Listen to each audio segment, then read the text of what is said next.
Gabriel Morini, en ámbito financiero. Muy buenas tardes.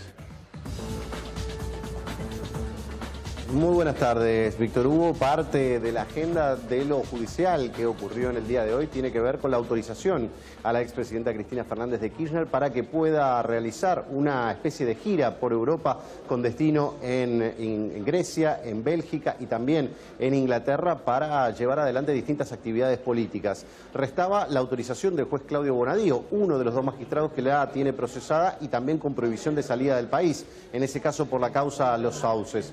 Ya se había expedido el fiscal Carlos Rívolo y había dado el ok, ya se había expedido el juez Julián Ercolini y también había convalidado que la expresidenta viaje, y faltaba el interrogante era que iba a ser Claudio Bonadío. Bueno, finalmente hoy autorizó a la expresidenta a viajar junto a su hija Florencia, dado que habían presentado absolutamente toda la documentación relativa al viaje, pasajes, dónde se iban a estar hospedados, cuál era el cronograma de actividades que iban a realizar, y por este motivo el juez consideró que como la expresidenta siempre estuvo a derecho y que en ningún momento faltó a ninguna cita judicial referida a alguna de las causas que él tiene a su cargo, era que decidía la autorización para que pudiera viajar.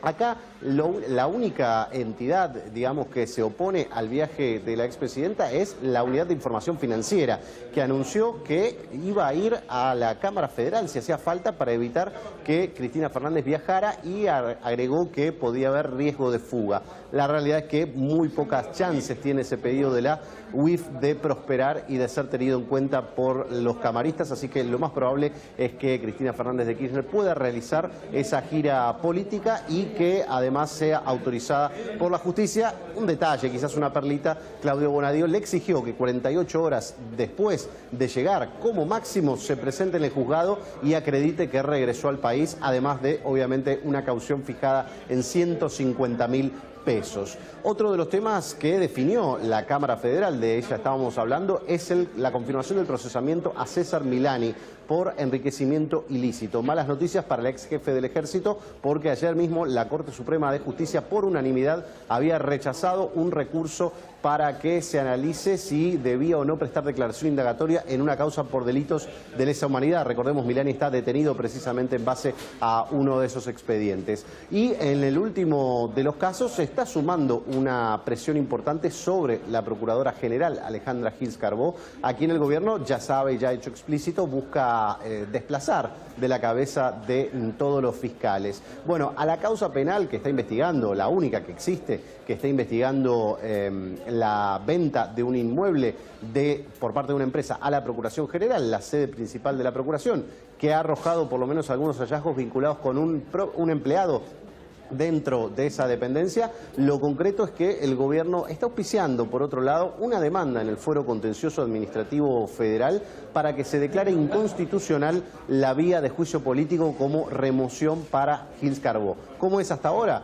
Igual que un juez de la Corte, Gils Carbó necesita atravesar un proceso de juicio político en el Congreso con los 2/3 de los votos. Ese número es imposible para el gobierno alcanzarlo en estas circunstancias, pero lo que se intentará, si prospera este intento de una ONG muy cercana a la Casa Rosada, es tratar de que ese requisito de juicio político sea declarado inconstitucional. Y allí habrá que ver qué pasa, porque habría que definir un nuevo método para remover a la procuradora, pero obviamente apelando a conseguir menos votos o menos requisitos que los que actualmente rigen para ese cargo. El camino es muy espinoso, pero es uno más de los intentos que va a hacer el gobierno en los próximos meses para intentar desplazar a Alejandra Gils Carbó de la Procuración General.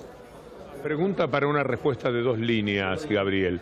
Recuerdo muy bien por qué Clarín la tiene históricamente contra Gils Carbó. Luchó contra esa mafia cuando querían hacer aquel AP preventivo, aquel acuerdo preventivo que era, bueno, verdaderamente un desastre desde el punto de vista de lo que era la información que se le daba a quienes iban a ser finalmente las víctimas de Clarín.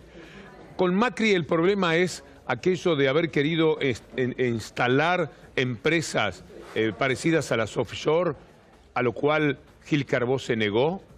¿Cuál fue exactamente el motivo? Hay una cosa fuerte que tiene, es ese. Un expediente.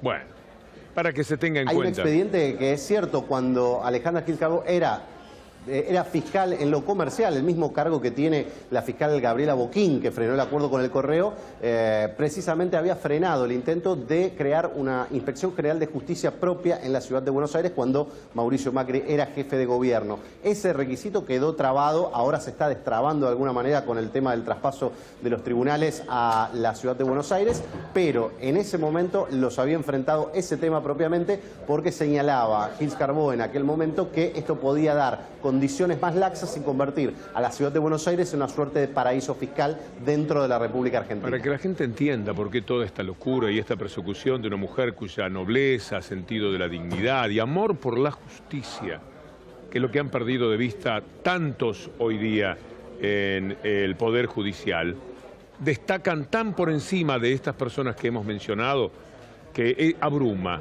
Vean ustedes las dos tapas que le dedicó Clarín en, qué sé yo, 8 o 10 días.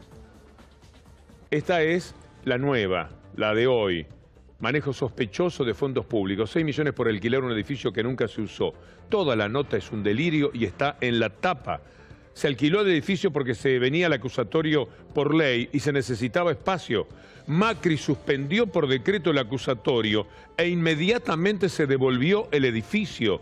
Así de simple. Los costos del preparativo para el cambio de sistema son responsabilidad de las políticas que definieron los gobiernos. Gils Carbó pagó más de 6 millones por alquilar un edificio que nunca se usó. Esto sigue a la otra tapa en la cual decían, investigan a Gils Carbó por la adquisición sospechosa de un edificio. Cuando llegaron al Parlamento con esto, cada uno que iba mirando decía, pero esto es una vergüenza, esto es una barbaridad. ¿Cómo van a atacar a esta mujer de esta forma? Está bien que se la quieran sacar de encima por razones políticas, pero háganlo de una manera que tenga, aunque sea pies y cabezas, no de esta forma. Bueno, aquello ya prácticamente está desestimado, porque es una locura, porque es un delirio. Hoy, Clarín insistió en la tapa con lo que acabamos de ver, esta acusación de haber alquilado un edificio para que alguien ganara 6 millones de pesos sin que sirviera para nada. Es una embestida, como bien dice la pantalla, contra Gils Carbó.